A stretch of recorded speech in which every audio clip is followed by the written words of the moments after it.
बिस्मिल्लाहिर्रहमानिर्रहीम, अस्सलामु अलैकुम। मेरा नाम एहसन इकबाल है और आज का जो हमारा टॉपिक है वो है identification and correction of error. इससे जो पहला लेक्चर था उसमें हमने पढ़ा था वेरिफिकेशन और वैलिडेशन के बारे में और मैंने आपको डिटेल के साथ बताया था कि क्या वेरिफिकेशन क्या होती है, वैलिडेशन क्या होती है।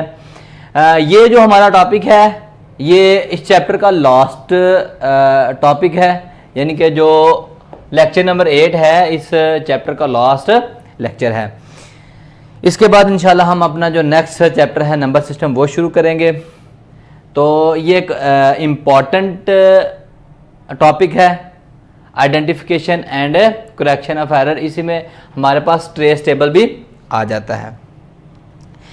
जो प्रीवियस लेक्चर था उसमें मैंने आपको बताया था कि वेरिफिकेशन क्या होती है कि अगर हम अपना एक सॉफ्टवेयर बनाते हैं, हम एक ख़ास मकसद के लिए मैंने एक सॉफ्टवेयर अपना डिज़ाइन किया है।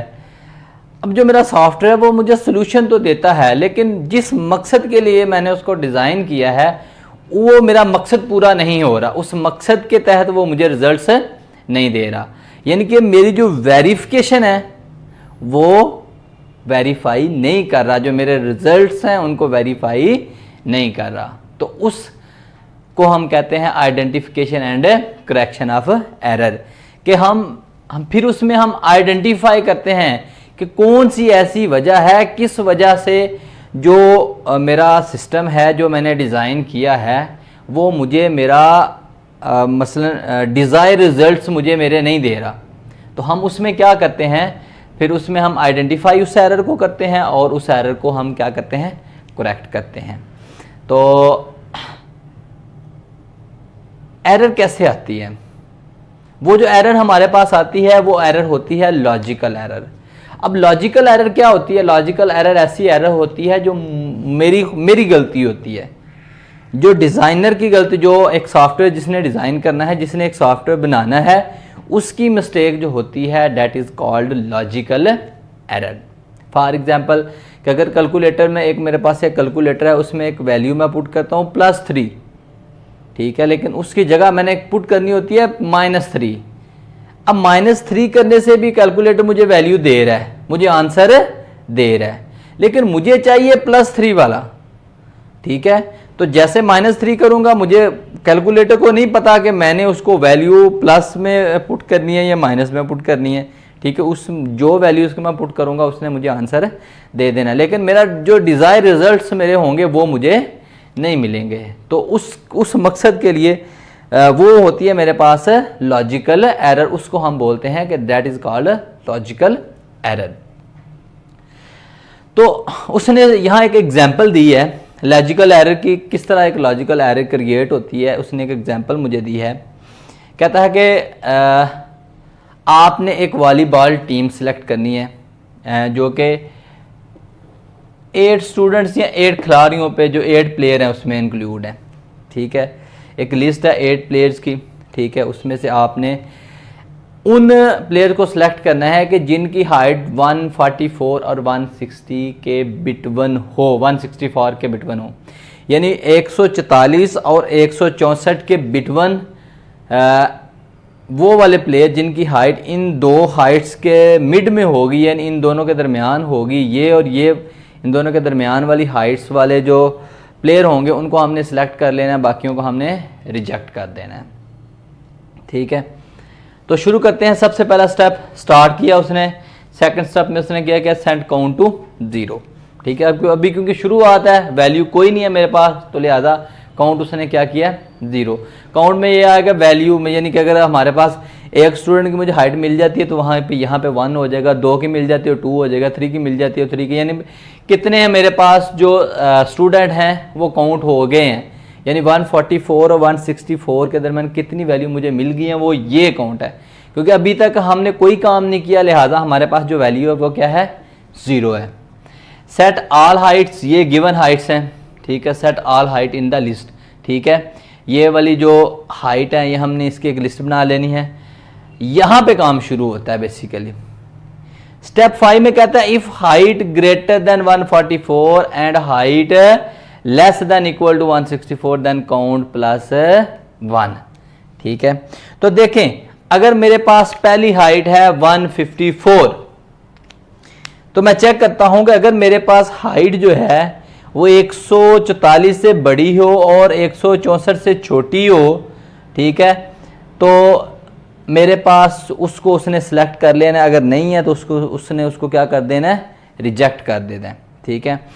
तो मैं देखता हूं कि जो मेरे पास फर्स्ट वैल्यू है वो देखें आप 154 से बड़ी है। यहाँ पे मैं एक चीज़ आपको वाज़ा कर देता हूँ, ये मेरे पास एक ग्रेटर देन का साइन है, एक है मेरे पास स्मॉलर देन इक्वल का, that is called smaller than equal, ठीक है। स्मॉलर देन और साथ में नीचे जो लाइन है इक्वल की साइन लाइन है, ये जस्ट मेरे पास ग्रेटर देन का साइन है, ठीक है। अब 164 इसमें इंक्लूड होगा क्योंकि यहाँ पे लेस देन और इक्वल टू 164 है, और यहाँ पे ग्रेटर देन यानी 144 इसमें इंक्लूड नहीं होगा, 144 से बड़ी वैल्यू होंगी। चलें चलते हैं, 154 है सबसे पहली वैल्यू। तो आप देखें अगर मेरे पास 154 है वो 144 से बड़ी भी है और 164 से छोटी भी है, यानी ये वाली वैल्यू मेरे पास है चलेगी। तो यहाँ पे जब आके मैं +1 होगा तो यहाँ पे मेरे पास क्या हो जाएगा, 0 की जगह क्या हो जाएगा, 1 हो जाएगा, ठीक है। काउंट मैंने 1 कर लिया। अब दूसरा लूप चलेगा, ठीक है, दूसरी वैल्यू जाएगी, ठीक है। फिर मैं चेक करूँगा 144 से ये 140 स्मॉलर देन है, तो ये मेरे पास नहीं चलेगी। तो यहाँ पे काउंट मेरे पास इधर अगर मैं, क्योंकि यहाँ वैल्यू नहीं चल रही, यहाँ 0 प्लस होगा, तो यहाँ पे आके 0 प्लस होकर तो ये फिर अगेन मेरे पास हो जाएगी 1, ठीक है। इसी तरह दूसरी में तीसरी चेक करता हूँ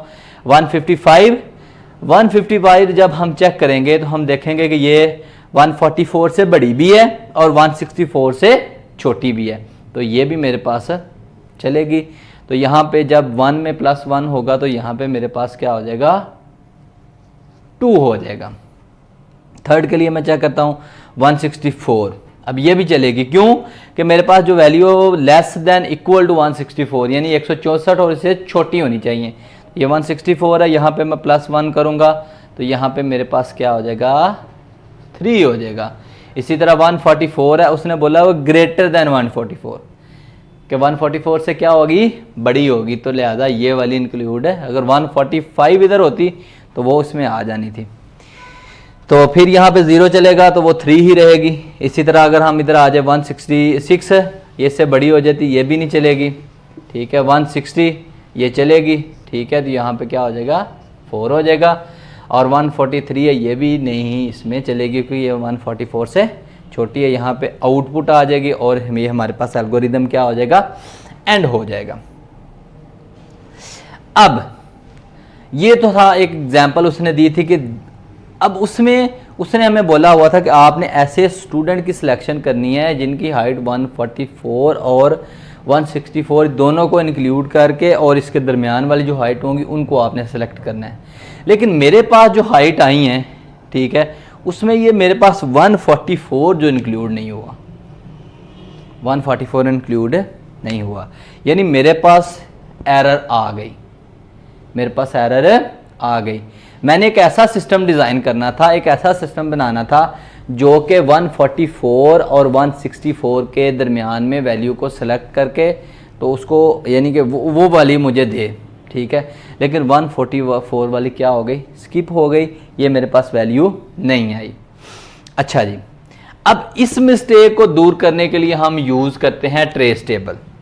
ये जो मेरे पास मिस्टेक क्रिएट हुई है, इस मिस्टेक को हम दूर करने के लिए यूज़ क्या करते हैं, ट्रेस टेबल, ठीक है। ट्रेस टेबल क्या करता है, इस तरह की जो मिस्टेक है उनको दूर करता है, ठीक है, और हमारे सॉफ्टवेयर को करेक्ट करता है और हमें बताता है कि कहाँ पे मिस्टेक आई है और फिर उसको ठीक करता है। अच्छा जी, चलते हैं ट्रेस टेबल की तरफ। अब देखें, ये मेरे पास स्टेप 1 था, स्टेप 1 में डॉट डॉट डॉट डॉट आ गई है, काउंट ऑल हाइट हाइट। अब देखें जी, स्टेप 1 में मेरे पास आ गया डॉट। स्टेप 1 में डॉट क्यों आई है कि स्टेप 1 में मेरे पास अभी सिस्टम है, यानी कि मैंने स्टार्ट किया है, ठीक है, मेरे पास कोई काउंट वैल्यू नहीं है, कोई वैल्यू में काउंट नहीं हो रही, हाइट मेरे पास कोई मौजूद नहीं है, ऑल हाइट्स में भी कोई नहीं है, और जो मेरे पास गिवन हाइट है वो भी मेरे पास कोई नहीं आई। अब स्टेप 2 जैसे शुरू हुआ है तो मैंने सेट कर दिया काउंट 0 मैंने सेट कर दिया था यहाँ पे, ठीक है। अगर मैंने काउंट यहाँ पे 0 सेट किया था तो आप देखें 0 सेट करने के बाद भी मेरे पास हाइट कोई नहीं है, हाइट मेरे पास इसमें कोई नहीं है, और इसी तरह वो हाइट भी मेरे पास ऑल हाइट में भी कोई नहीं आई, और उधर भी। जैसे मैं पहुंचा हूँ बेटा स्टेप 3 के ऊपर, मेरे पास ये हाइट्स आ गई हैं, ठीक है। अब स्टेप 3 के ऊपर मेरे पास काउंट तो कोई नहीं है, लेकिन सारी हाइट आ गई हैं, लेकिन उसमें मैंने कोई भी हाइट सेलेक्ट अभी नहीं की। जैसे मैं पहुंचूंगा स्टेप 4 के ऊपर, स्टेप 4 में क्या आ जाएगा मेरे पास, लिस्ट ऑफ हाइट्स आ जाएगी, लेकिन उसमें भी काउंट मेरे पास कोई नहीं है, ठीक है। अब इसमें से मैंने सेलेक्ट करनी है, देखनी है कि मेरे पास कौन सी आएगी और कौन सी नहीं आएगी, ठीक है। अब देखें स्टेप 4 में मेरे पास एक जो है ना वो फर्स्ट वाली मैंने चेक की कि जो स्टेप 4 में लिस्ट में से जो मेरे पास 154 है वो कंडीशन दुरुस्त करती है कि 5 से बड़ी 144 से बड़ी है और 164 से स्मॉलर देन है, यानी इससे छोटी है, ठीक है। तो स्टेप 4 में मेरे पास हाइट सेलेक्ट नहीं की। जैसे स्टेप 4 चला है उसमें मैंने एक हाइट जो सिलेक्ट कर ली है 154 वाली, ठीक है।